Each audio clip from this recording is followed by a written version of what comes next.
Et voilà notre premier Airbnb à Montréal. C'est vraiment magnifique. Et c'est un cadre, honnêtement, choquant. Tellement c'est beau. Tous les bâtiments sont anciens, ça a du charme. C'est mon endroit préféré à Montréal.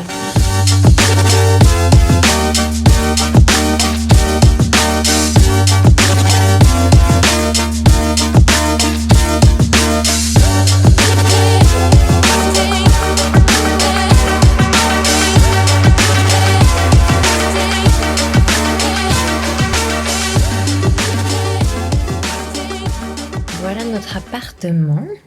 La cuisine, c'est équipé d'un micro-ondes. Ça, c'est le lave-vaisselle. Machine à café, plaque de cuisson, un four. Juste ici, on a une porte avec les machines à laver. Là, on arrive sur une petite table. On a une belle vue. Là, ça tombe directement sur le lit. Là, on a une sorte de vitre industrielle. Et c'est un petit salon. C'est vraiment trop mignon. Il y a une porte coulissante avec la salle de bain. Trop belle douche italienne. C'est vraiment magnifique. Je vais vous montrer les espaces communs du Sander et on va aussi aller au rooftop. On a un petit espace avec des fauteuils, petit test, très confortable. Donc nous on était au 4e étage, ce qui était très bien en vrai. Et là on va au 7e. Donc là on est au dernier étage, au penthouse. Là on a le hammam, le sauna ici avec la vue sur les gratte-ciel. Une salle de sport. Là, on arrive sur le rooftop. Là, vous avez bien évidemment les fameux gratte-ciel. C'est sublime. Donc là, on est dans le Vieux-Montréal.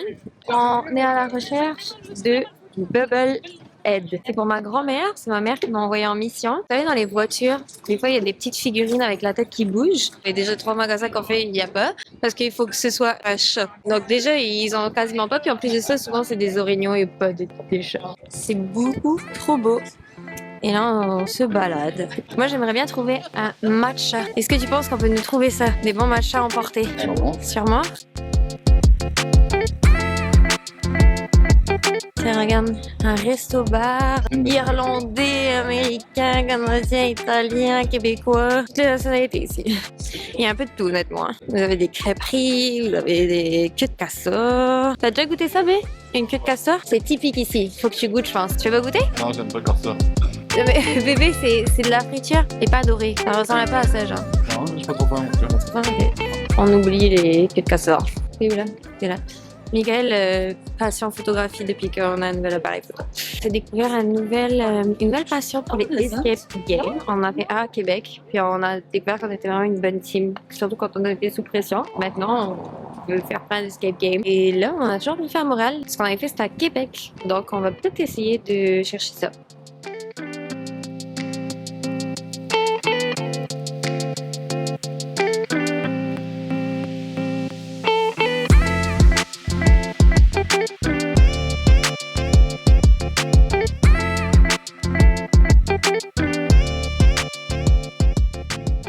Là, c'est comme une ruelle cachée. Et en fait, là, il y a des petites boutiques, mais c'est à l'extérieur. Là, il y a le magasin. Je trouve l'architecture magnifique. Et ce qui est fou, c'est que vous avez à la fois des bâtiments assez anciens comme ça, et de l'autre côté, vous avez un bâtiment qui est quand même plus moderne. Et là, vous avez un musée. Là, viens, on peut passer par là, sur les jardins. Entrer dans l'histoire. Claude de Ramezay, gouverneur du Montréal, fait ériger ce prestigieux manoir en 1705. Transformé en musée en 1895, c'est vieux, le château Ramezay vous présente aujourd'hui l'histoire de Montréal à travers sa magnifique collection et son jardin.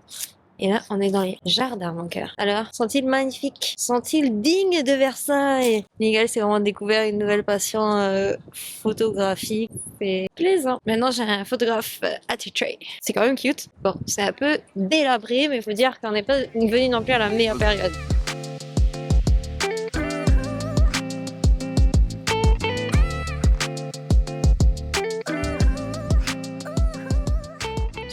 C'est pas non plus Versailles. Mais bon, on va pas faire les grands français relous en mode c'est mieux chez nous. Ce que j'aime, c'est qu'on n'avait jamais prévu de faire ça aujourd'hui. En fait, on se laisse porter. On voit un truc, on se dit, oh, viens, on va rentrer, on va faire ça. Puis finalement, il y a toujours des trucs à faire. Les meilleures découvertes. Tout l'improvise, c'est ce que je préfère. Miguel dit ça, mais bon, il est très paniqué quand aussi il n'y a aucun plan. Non, j'aime qu'on s'organise. J'aime qu'on s'est organisé, mais tu aimes qu'on s'est pas organisé du coup. J'aime aussi.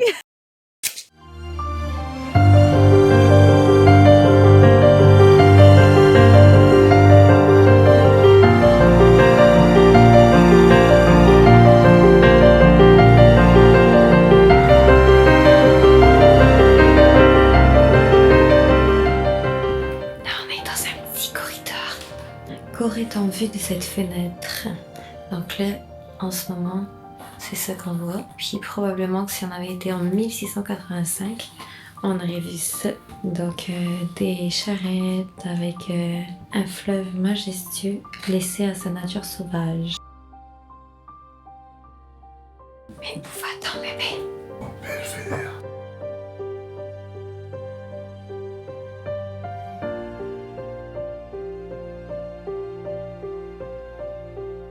Quand on va arriver au sommet de l'escalier, on va accéder au belvédère.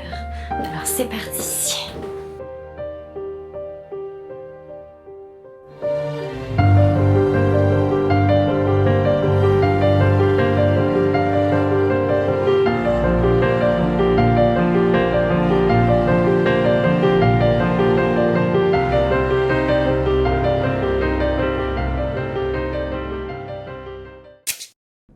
On est toujours dans le Vieux-Montréal et on brunch en ce moment au Passé Composé. J'ai commandé des œufs bénédictines au foie gras et Michael a choisi un bagel au saumon fumé. On partage aussi un pain doré aux petits fruits. Tout est incroyable, franchement, je vous le conseille vivement.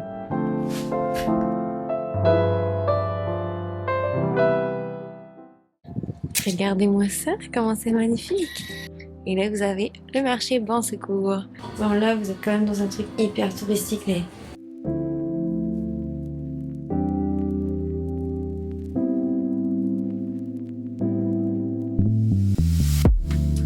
Tellement de produits, c'est fou. C'est beau, hein? Toi, c'est quoi sur quoi que t'as flashé, là? C'est l'ouest en bois. Avoue que c'est cute, non? Là, c'est trop mignon. Oh, regarde les castors en peau de bête. Là, vous avez encore des pulls I Love Canada. Tu veux pas avoir un pull I Love Canada, mon gars? Non, ça va? C'est stylé? Hyper joli.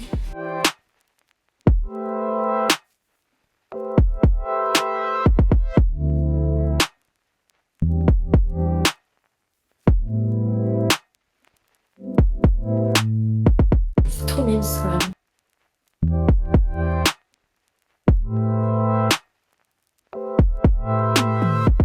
Et là, j'ai vu quelque chose de fou. On est dans ma boutique préférée. Magnifique. Moi, à chaque fois que je vois des pierres, je pense toujours à mon père. C'est un grand fan de pierres. Je suis sûre que ça, il adorerait. On continue. Et là, cette fois-ci, je pense à ma grand-mère. Elle adore les attrape-rêves. C'est magnifique.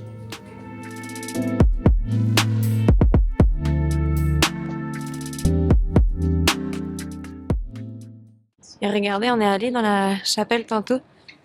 Miguel derrière. Mais mon cœur, c'est parce que je te laisse prendre des photos. On a des photos que j'ai faites aujourd'hui. Bah non, je suis sûre que je vais pas t'y donner parce que tu prends de très très belles photos. T'as l'œil artistique, comme on dit. There's nothing that would ever keep us away, but I knew. On est où en ce moment, mon cœur? Et dans la peau du Vieux-Port de Montréal. Honnêtement, c'est cher quand même, c'est 64 $4. $. J'espère que c'est pas genre Mais tu vois, un tour, c'est vraiment rapide. Up where the angels goes, where you should stay. Deep down beneath your feet, I watch you play.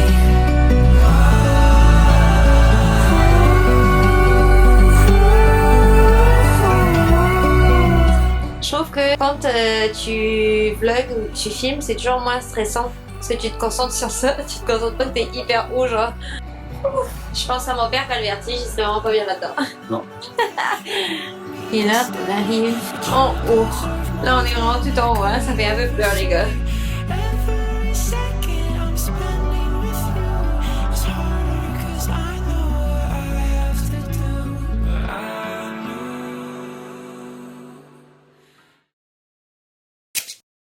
En fin de journée, on décide d'aller marcher au Mont-Royal, un incontournable de Montréal.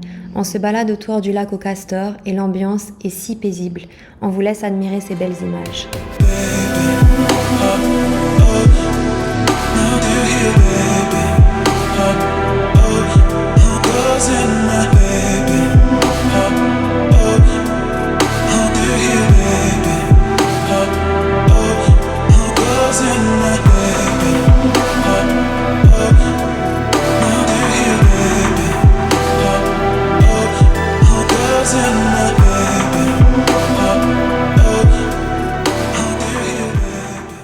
Et voilà, c'est ce qui conclut notre première journée à Montréal.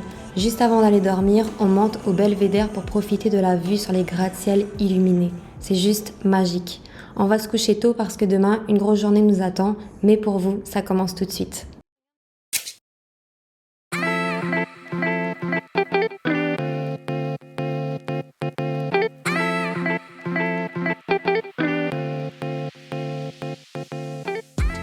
Nouvelle journée à Montréal. Alors, on est au Salon du tourisme et on a fait énormément de choses ce matin déjà. On a parlé avec à peu près 5 ou 6 potentiels partenaires et ça s'est vraiment bien passé. On a vraiment bien pitché l'entreprise et c'est vrai que Saint-Pierre-et-Miquelon, ça devient une destination en vogue. Donc, je suis vraiment contente des rencontres qu'on a pu faire. Et tout le monde est très enthousiaste de collaborer avec nous. Et donc, voilà, pour l'instant, ça se déroule vraiment à merveille.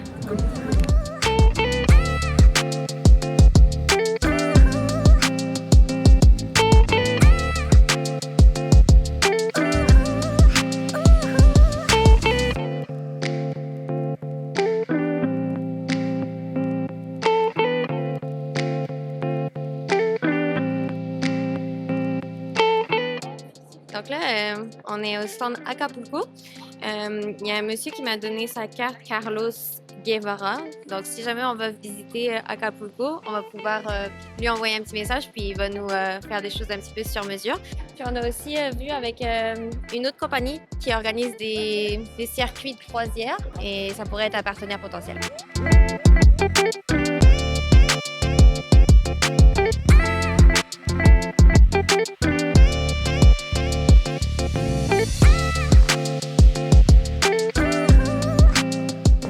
Notre stratégie, c'est vraiment de passer dans à peu près tous les stands et de repérer quel pourrait être un bon partenaire d'affaires.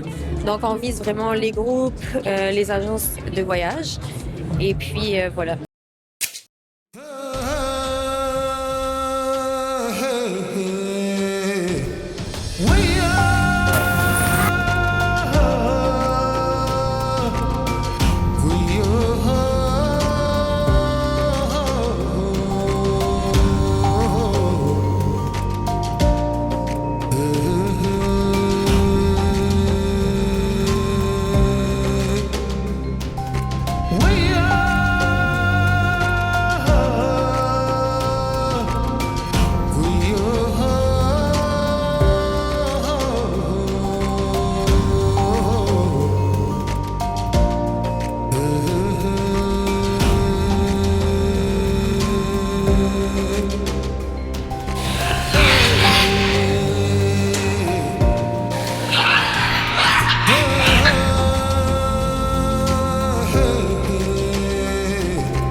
On termine le biodôme et on enchaîne avec le planétarium. Dès qu'on entre, l'ambiance est complètement différente. C'est magique. On en prend plein les yeux.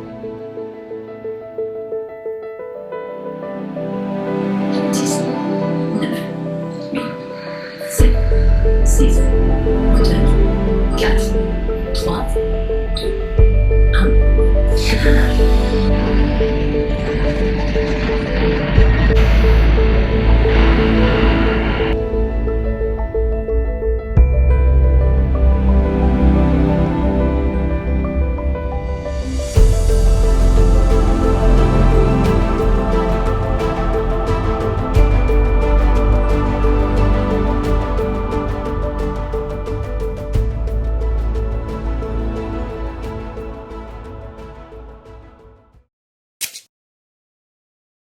On est au restaurant Bon Appart, mais on peut pas vraiment parler très fort parce que c'est un restaurant assez distingué. On va essayer de filmer tous les plats qu'on a commandés.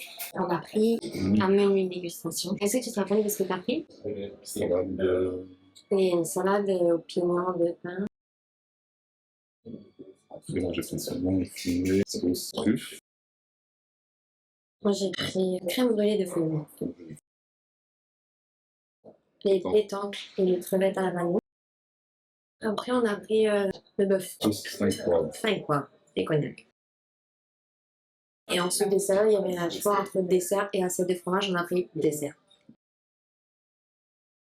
Mais en tout cas, le décor est vraiment beau. Je sais pas si je vais pouvoir filmer un peu parce qu'il y a du monde. Mais peut-être, vu qu'on est arrivé à cette heure et que tout le monde était là depuis un bon bout, ça sera peut-être vite, puis je peux peut-être c'est fun. On a fait le biodôme et on a fait le pescatarium. Et en vrai, le vrai petit conseil aussi, ne vous laissez pas avoir parce que quand on est arrivé au biodôme, la madame nous poussait vraiment à acheter un genre de forfait où on pouvait faire toutes les activités, c'est-à-dire la sectarium, le jardin botanique, le biodôme et le planétarium. Et c'était 150 $ par personne, 149, quelque chose comme ça. Là, on a payé 47 $ pour juste aller au biodôme. Puis ensuite de ça, il nous a dit que chaque activité, c'était à peu près dans ces eaux-là, 47 $ par bloc. Et finalement, quand on est arrivé au planétarium, on s'attendait à repayer 47 $. C'était gratuit. Et les seules choses qui étaient payantes, c'était les films.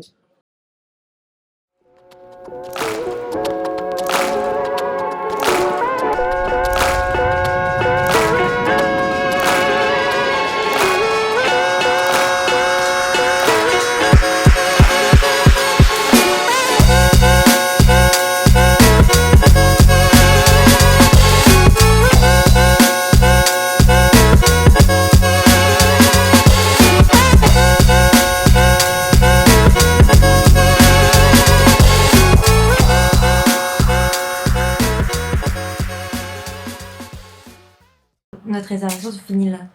Et on s'en va dans un autre Airbnb. Pas mal aussi, je pense, l'autre Airbnb. Ça va changer, on aura une belle vue sur les toits. À voir. Mais Sonder, c'était vraiment exceptionnel. Peter va rentrer dans l'appartement, on sera là.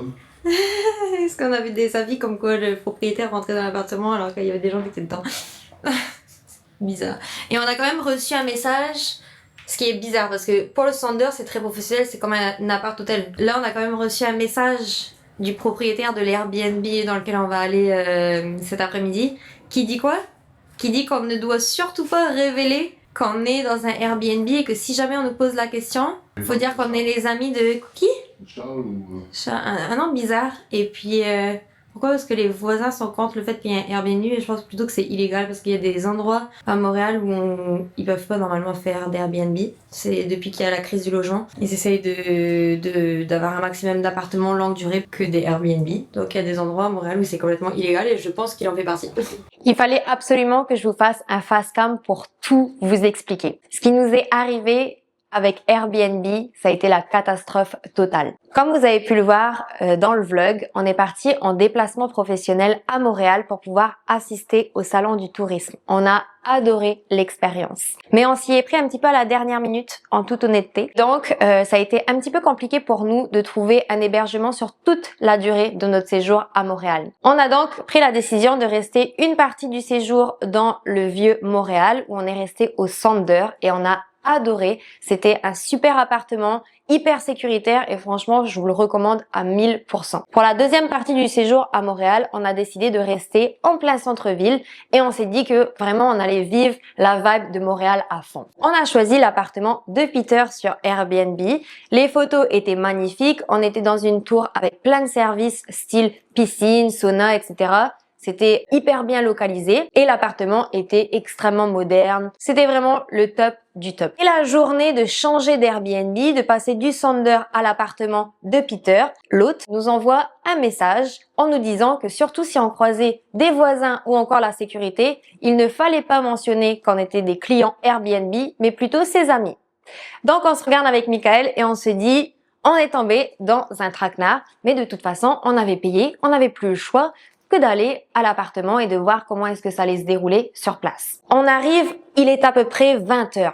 Il pleut des cordes. On a une météo de merde, clairement. Il pleut, il fait mauvais temps. Et là, ça a été le parcours du combattant pour trouver les clés de l'appartement. Peter nous avait envoyé une photo de où est-ce que se trouvait le cadenas pour pouvoir accéder aux clés. Et en fait, ce fameux cadenas-là, il se trouvait dans un parking hyper sombre, hyper glauque. Il y avait un énorme grillage et là, il y avait plein de cadenas partout. Donc, on se doutait que c'était probablement pas le seul appartement qu'il avait de ce genre. On était sous la pluie, on cherchait le bon cadenas avec le bon code. C'était vraiment la pire expérience du monde. On l'a hyper mal vécu, mais c'était digne d'un sketch en réalité quand on y repense. Et donc, c'était extrêmement compliqué de trouver ces fameuses clés, mais finalement, au bout d'une trentaine de minutes, trempés comme des canards, on a fini par obtenir les bonnes clés. Et là, il fallait trouver un parking. Pour ceux et celles qui ont déjà été à Montréal, c'est assez compliqué de trouver un parking.